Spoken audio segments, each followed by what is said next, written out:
ఉన్నది. శాంతి భద్రత సృష్టించదు బాగుంది జగన్ మొదలడం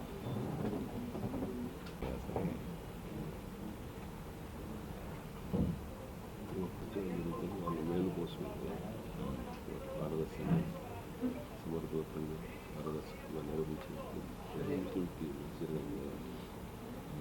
టచ్ చేస్తారు అంటే ప్రజలు రెండు నేతలని రాంగ్ మెసేజ్ నెగిటివ్ రాస్తున్నాం అని చెప్పేది ఒకటి రాస్తారు అట్లా చెప్తారు శాంతి జగన్ ఏదైనా హీరో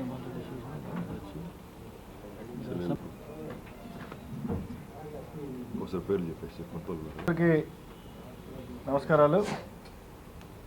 సామంచి 3 రోజుల నుంచి తిరుపతిలో గోశాలలో గోవులు చనిపోతున్నాయనే అబద్ధ ప్రచారాన్ని మొదలుపెట్టారు. అంటే మొన్న తిరుపతిలో కల్తీ నెయ్యితో ఏ విధంగా ప్రసాదాలు వండించారు, తిరుమల లడ్డులో కల్తీ నెయ్యి వాడడం వల్ల వచ్చినటువంటి అపచారం గురించి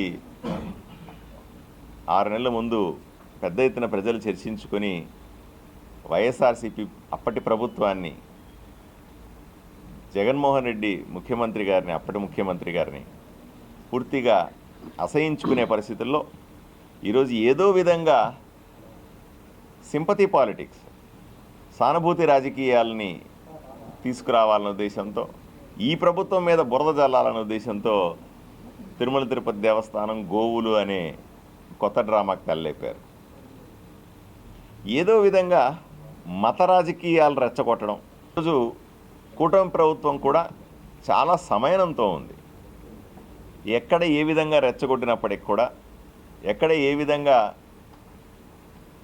ఇబ్బంది పెట్టే ప్రయత్నం చేసినా సరే ఎక్కడ సమయం కోల్పోకుండా తగిన సమాధానం ఇచ్చే ప్రయత్నం చేస్తా ఉన్నాం. మా దారి మాదే అని వాతావరణాన్ని పాడు చేసే ప్రయత్నం చేస్తే ఊరుకునేది లేదని వైఎస్ఆర్సీపీ పార్టీకి హెచ్చరిస్తూ ఉన్నాం. మీకు నిజంగా ఇప్పుడు గోవుల విషయంలో అయినా సరే తిరుమల తిరుపతి దేవస్థానాన్ని సమాధానం అడిగితే సమాధానం చెప్పడానికి సిద్ధంగా ఉన్నాం. వాళ్ళు చెప్తున్నారు కూడా. నిజానిజాలు తెలుసుకోవాలంటే మీరు పర్యటన చేసి తెలుసుకోవచ్చు, లేదా ఆఫీసర్లను, అధికారులను అడిగి తెలుసుకునే ప్రయత్నం చేయొచ్చు. తగిన సమాచారం ఇవ్వడానికి కూడా సంస్థలు సిద్ధంగా ఉన్నాయి.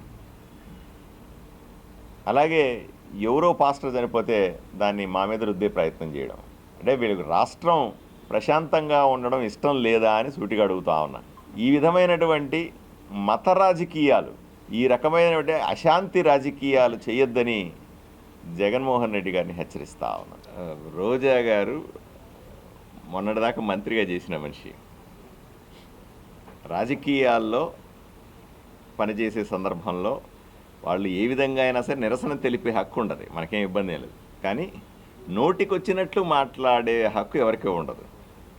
నేను రోజా గారికి సూటిగా చెప్తా ఉన్నా, నోరు అదుపులో పెట్టుకోవాలి, ఒళ్ళు దగ్గర పెట్టుకొని ఉండాలి. అలా కాకుండా పిచ్చి పిచ్చిగా నోటికొచ్చినట్లు మాట్లాడితే రాజకీయాల్లో అప్పుడు నడిచిందేమో కానీ ఇప్పుడు నడవదు కదా. రోజా గారిని కాపాడే శక్తి ఈ రాష్ట్రంలో ఎవరికి లేదు. ఎందుకంటే ఆమె చేసినన్ని తప్పులు ఈ రాష్ట్రంలో ఇంకెవరు చేసి ఉండరు. ఆమె చేసినంత అవినీతి ఈ రాష్ట్రంలో ఎవరు చేసి ఉండరు. ఆవిడ చేసిన తప్పులకు ఆల్రెడీ విచారణ జరుగుతూ ఉంది. ఆమెను కాపాడగలిగే శక్తి, ఆమెను బయట వేయగలిగే శక్తి ఈ రాష్ట్రంలో ఏ మంత్రికి ఉంటుంది? అన్ని తప్పులు చేసింది ఆమె. రెండవది, ప్రజా జీవితంలో ఉన్నప్పుడు హుందాతనం ఉండాలి. హుందాతనం లేకపోతే ఎలా కదా. ఇప్పటికీ అధికారంలో ఉన్నామనుకుంటే ఎట్లా? అధికారంలో ఉన్నప్పుడు చలాయించినారు, అధికారంలో ఉన్నప్పుడు నోటుకు వచ్చినట్లు మాట్లాడినారు. మా నోటికి అడ్డే అదుపే లేదు, ఏం చేసినా చెల్లుతుందనుకున్నారు. మిమ్మల్ని అసహించుకున్నారు ప్రజలంతా కూడా. అసహించుకొని ఇంట్లో కూర్చోబెట్టిన తర్వాత కూడా తగుదనమ్మా అని బయటకు వచ్చి మళ్ళీ నోటికి వచ్చినట్టు మాట్లాడితే ఎలా? ఒక మహిళ అయి ఉండి, మాజీ మంత్రి అయి ఉండి ఈ రకమైనటువంటి అసభ్య పదజాలాన్ని వాడడం మంచి పద్ధతి కాదు. ఆమెకే చెల్లింది, ఆమె వరకే పరిమితం అది. ఎందుకంటే ఆమె అలా మాట్లాడుతుంది కదా అని మనం అలా మాట్లాడడం వల్ల ఉపయోగం లేదు. మహిళ రాష్ట్రంలో ఇప్పటికీ మహిళల పట్ల గౌరవం ఉంది. రాష్ట్ర ప్రభుత్వం కూడా, మేము కూడా ఎమ్మెల్యేలుగా మహిళల పట్ల ఎంతో గౌరవాన్ని, సహనాన్ని ప్రదర్శించాల్సిన సమయం. ఆమె నోటుకొచ్చింది మాట్లాడితే మనం కూడా నోటుకొచ్చింది మాట్లాడకూడదు. ఏదైనా సరే రోజా గారు నోరు అదుపులో పెట్టుకోండి, కొద్దిగా ఒళ్ళు దగ్గర పెట్టుకొని మాట్లాడండి. ఇది ఇంకా మీరు అధికారంలోనే ఉన్నాము, మేము ఏం మాట్లాడినా ఏం చేసినా చెల్లుతుంది అనుకుంటున్నారేమో. అలా జరగదు అని ఆవిడకి స్పష్టంగా చెప్తా ఉన్నాను.